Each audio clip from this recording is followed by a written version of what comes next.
Hi ಎಲ್ರಿಗೂ ನಮಸ್ಕಾರ. ನಾನಿವತ್ತು ದಾವಣಗೆರೆಗೆ ಬಂದಿದ್ದೀನಿ.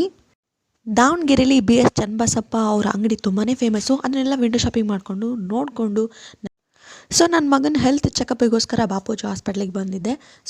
ಹೆಲ್ತ್ ಚೆಕಪ್ನೆಲ್ಲ ಮುಗಿಸ್ಕೊಂಡು ಎಲ್ಲ ಚೆನ್ನಾಗಿದೆ ಅಂತ ಹೇಳ್ಕೊಂಡು ಕೇಳಿಕೊಂಡು ಡಾಕ್ಟ್ರ್ ಹತ್ರ ಮಾತಾಡಿಬಿಟ್ಟು ಬರೋಷ್ಟೊತ್ತಿಗೆ ರಾತ್ರಿ ಆಗೋಗಿತ್ತು.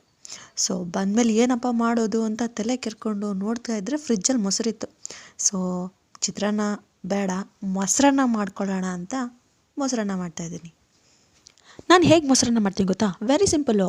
ಒಂದು ಬಾಣಲೆಗೆ ಸ್ವಲ್ಪ ಎಣ್ಣೆ ಹಾಕ್ಬಿಟ್ಟು ಜೀರಿಗೆ, ಸಾಸಿವೆ, ಉದ್ದಿನಬೇಳೆ ಹಾಕಿ ಚೆನ್ನಾಗಿ ಮಿಕ್ಸ್ ಮಾಡಬೇಕು. ಸ್ವಲ್ಪ ಕೆಂಪಾಗಬೇಕು. ಅದಾದಮೇಲೆ ಕರಿಬೇವು, ಇಲ್ಲಿ ನೀವು ಹಸಿರು ಮೆಣಸಿನ್ಕಾಯಿ ಬೇಕಾದರೂ ಹಾಕೋಬೋದು, ಒಣ ಮೆಣಸಿನ್ಕಾಯಿ ಬೇಕಿದ್ದರೂ ಹಾಕೋಬೋದು. ನಾನು ಹಸಿರು ಮೆಣಸಿನ್ಕಾಯಿ ಹಾಕಿ ಚೆನ್ನಾಗಿ ಫ್ರೈ ಮಾಡ್ತೀನಿ. ಆಮೇಲೆ ಉಳ್ಳಾಗಡ್ಡಿನ ಹಾಕ್ಕೊಂಡು ಕೆಂಪಗೆ ಫ್ರೈ ಮಾಡ್ಕೋತೀನಿ.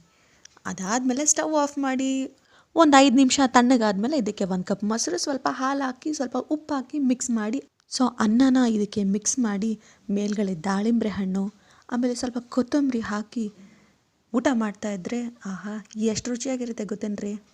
ಈ ವಿಡಿಯೋ ನಿಮಗೆ ಇಷ್ಟ ಆದರೆ ಲೈಕ್ ಮಾಡಿ, ಸಬ್ಸ್ಕ್ರೈಬ್ ಮಾಡಿ. ಬಾಯ್.